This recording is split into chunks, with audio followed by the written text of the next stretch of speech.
બોલો સ્વામિનારાયણ ભગવાનની જય. ઈષ્ટદેવ ભગવાન સ્વામિનારાયણ ગુરુસ્થાને બિરાજતા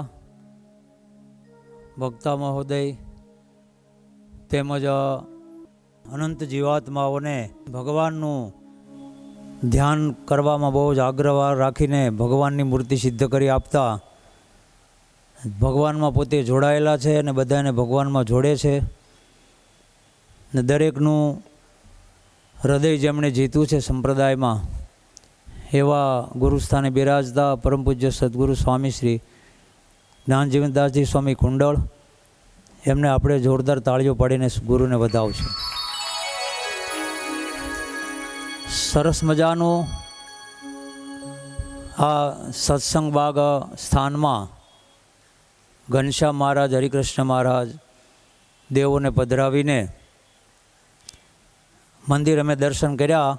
આવીને દર્શન કરતાની સાથે જ આપણને આનંદ થાય એવું સરસ આકર્ષક મંદિર, ફરતી બધી જગ્યાઓ. ઘડીક તો હૃદયમાં આનંદ એટલો થયો કે જે કોઈ આ ભૂમિદાન કર્યું, જે કોઈ આ દાન પોતે સંપત્તિ પોતાની વાપરી આ બ્રહ્માંડમાં એનું જે કાંઈ ખર્ચ છે, એના રૂપિયા છે, બધા લેખે લાગ્યા. હો ભાઈ, આપણે આનંદ થાય બધું કરે જગત, પરંતુ સાધુને જો કોઈ માને, સાધુને જો કોઈ ઝૂકે, સાધુના અનુવૃત્તિમાં રહીને કોઈ ખર્ચ કરે તો સાધુ મંદિર બનાવે, ભગવાન પધરાવે. પૂજ્ય ગુરુજીએ આવું સરસ મંદિર કર્યું છે, બીજા ઘણા મંદિરો કર્યા છે. તો જેના હૃદયમાં પોતાનું હૃદય મંદિર હોય ને, જેના હૃદયમાં ભગવાનની મૂર્તિ સિદ્ધ હોય ને, એવા પુરુષો મંદિર આવા બનાવીને આપણું જીવાત્માનું કલ્યાણ કરે.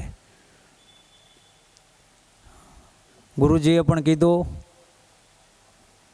અમારા અચ્યુત સ્વામીએ પણ કીધું, ઈશ્વરચંદ્રદાસ સ્વામી વગેરે વક્તાશ્રી બધા અમારા હેતવાળા છે. હું પણ એમનો ગુરુભાઈ છું, મારા ગુરુસ્થાને બિરાજે છે, શિષ્ય છું. બધાએ ઉપસ્થિત સભામાં ગુરુજનો, બધાએ વડીલ સંતો, એમને મારા સાષ્ટાંગ દંડ પ્રણામ સાથે નમસ્કાર છે. તો વારે વારે બધાએ કહ્યા કરે છે મને કે તમે નવલખો પર્વત શોધ્યો. તો થોડુંક મને કહેવાનું મન થાય છે, કહેતા હો તો કહું. પહેલાં તો 1 વર્ષ સુધી વિચાર કર્યો કે હવે આટલા વર્ષોથી આ 200 વર્ષ થઈ ગયા, ભગવાન પૃથ્વી પર પધાર્યા ને બધું જ સરનામું જડે, પણ હવે નવલખો પર્વત આપણા સંપ્રદાયમાં પ્રસિદ્ધ છે અને જો આપણને જડે નહીં, આપણે ગોતીએ નહીં, તો આપણે આ સ્વામિનારાયણનો ભેખ લીધો ને ગુરુજી આપણને સાધુ બનાવે એ શું કામનું મારા ભાઈ. પછી અમારા પૂજ્ય સિદ્ધ ભૂષણ સ્વામીને મેં આજ્ઞા કરી કે ટોટલી બધા કારણો તમે 6 મહિના તમને આપ્યા, ગોતો પહેલાં. પછી એણે બધાએ નવલખા પર્વતના જે ભૌગોલિક કારણો, ઐતિહાસિક કારણો, સાંપ્રદાયિક કારણો, પ્રત્યક્ષ જે પુરાવાઓ, એ 6 મહિના સુધી એને ડિટેલ અભ્યાસ કર્યો. અને પછી અમે યાત્રાએ જવાનું નક્કી કર્યું. પછી અમારી સભામાં જાહેર કર્યું. હું ઇન્ટરનેટથી કથા કરતો મેં મારી રીતે જાહેર કર્યું. તો 200 જણા મારી અરે આવવા તૈયાર થયા. કેટલા? પછી સિદ્ધભૂષણ આવ્યા, મને મૂંઝાણા. મને કે 200 જણને લઈને આપણે જઈશું તો પર્વતનું આપણે સંશોધન નહીં કરી શકીએ, ને આપણે જેટલી જગ્યાએ મારે ગયા છે અહીંયા બધે જ આવવું છે. પાછા આવવાની કોઈ તારીખ નહીં, જવાની તારીખ ખરી. તે સભામાં મેં જાહેર કર્યું, મેં કીધું જેને અમારી સાથે આવવું હોય યાત્રામાં અને અમારે નવલખો પર્વત દર્શન કરવા છે ગમે તે મને ગોતીને, પરંતુ એક શરત કે કોઈ પણ જગ્યાએ ક્યાંય રૂમમાં ઉતારો મળશે નહીં અને ખાવાનું પૂછવામાં આવશે નહીં, અને રોડ ઉપર હોવાનું થાય છે અને મંદિરના પગથિયે હોઈ રહેવાનું થાય છે, નદી કિનારે દરિયા પડ્યા રહેવાનું થાય છે. તે 200માંથી 15 વધ્યા ગુરુજી.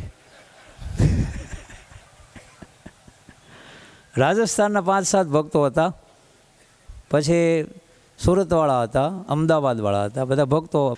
પછી અમે નીકળ્યા ભાઈ, તો નક્કી કરીને નીકળ્યા કે નવલખો પર્વત જડે તો પાછું આટકોટ આવવું, નગર પછી એમને ફેરા કરવું.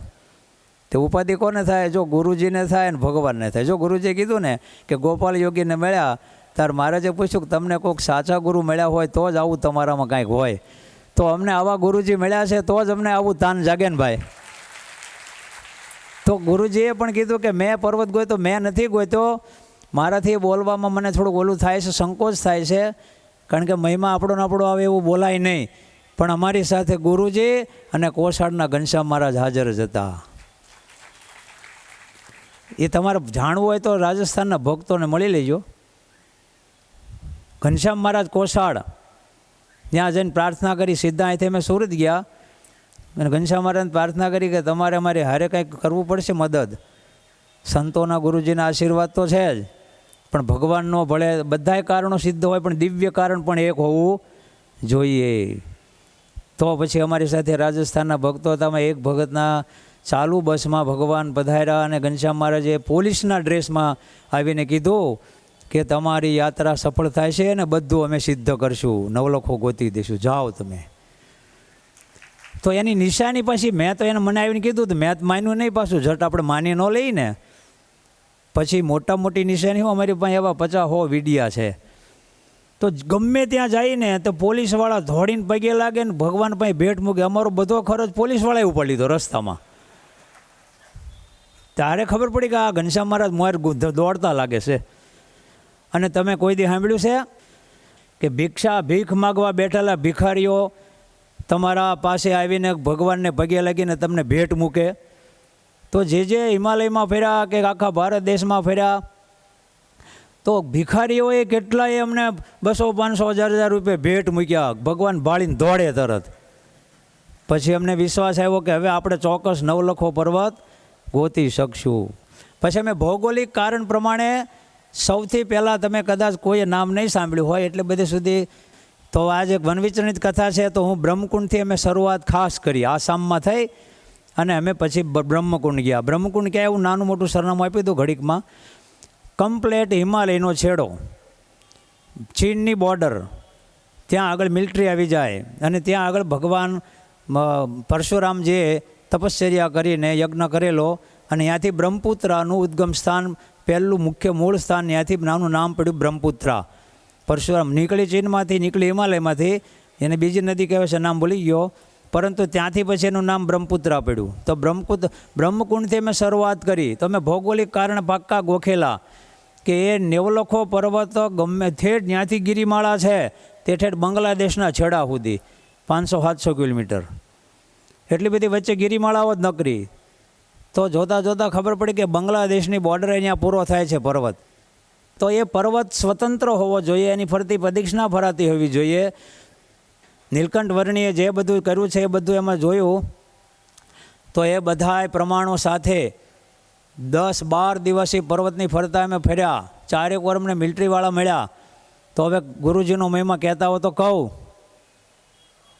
તો અમે બાંગ્લાદેશની બોર્ડરે નવલખા પર્વતમાળા ફરતા ફરતા અમે પહોંચ્યા.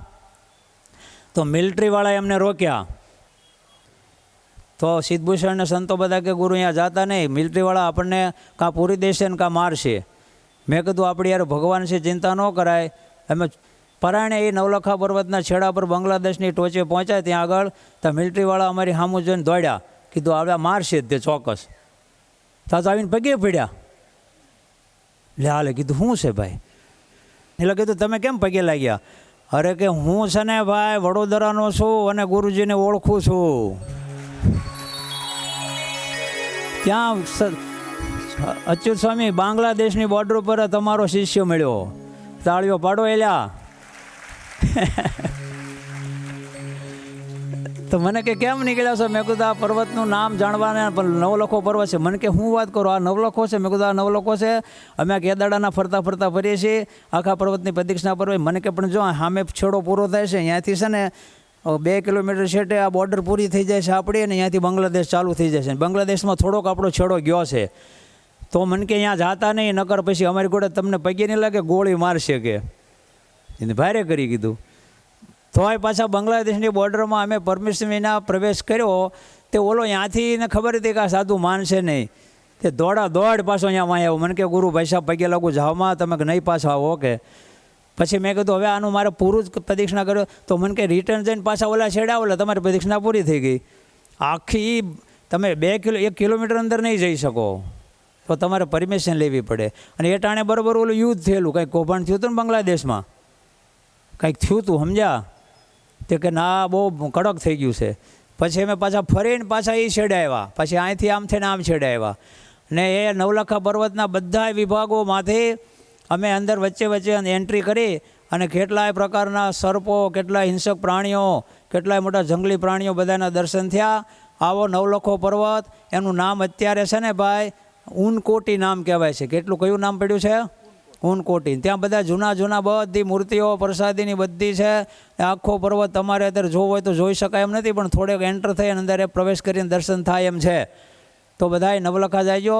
ત્રિપુરા આપણું રાજ્ય અને અગરતલા એનું પાટનગર, અને ત્રિપુરા દેવીના દર્શન પણ અમે કર્યા. અને ત્રિપુરા દેવીના દર્શન, ત્રિપુરા દેવીના નામ ઉપરથી એનું ત્રિપુરા રાજ્યનું નામ પડ્યું છે.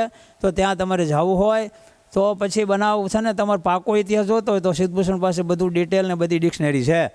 તો જાઓ ને તો નવલખા પર્વતે જાજો પાછા, પણ ઉતારાય કાંઈ નહીં મળે, રોડ ઉપર હોવાનું થશે. સારું, હવે લાંબી વાત નથી કરતો. પૂજ્ય ગુરુજીના ચરણમાં દંડવત પ્રણામ સાથે હું નમસ્કાર કરી મારી વાણીને વિરામ આપું. અસ્તુ. જય સ્વામિનારાયણ.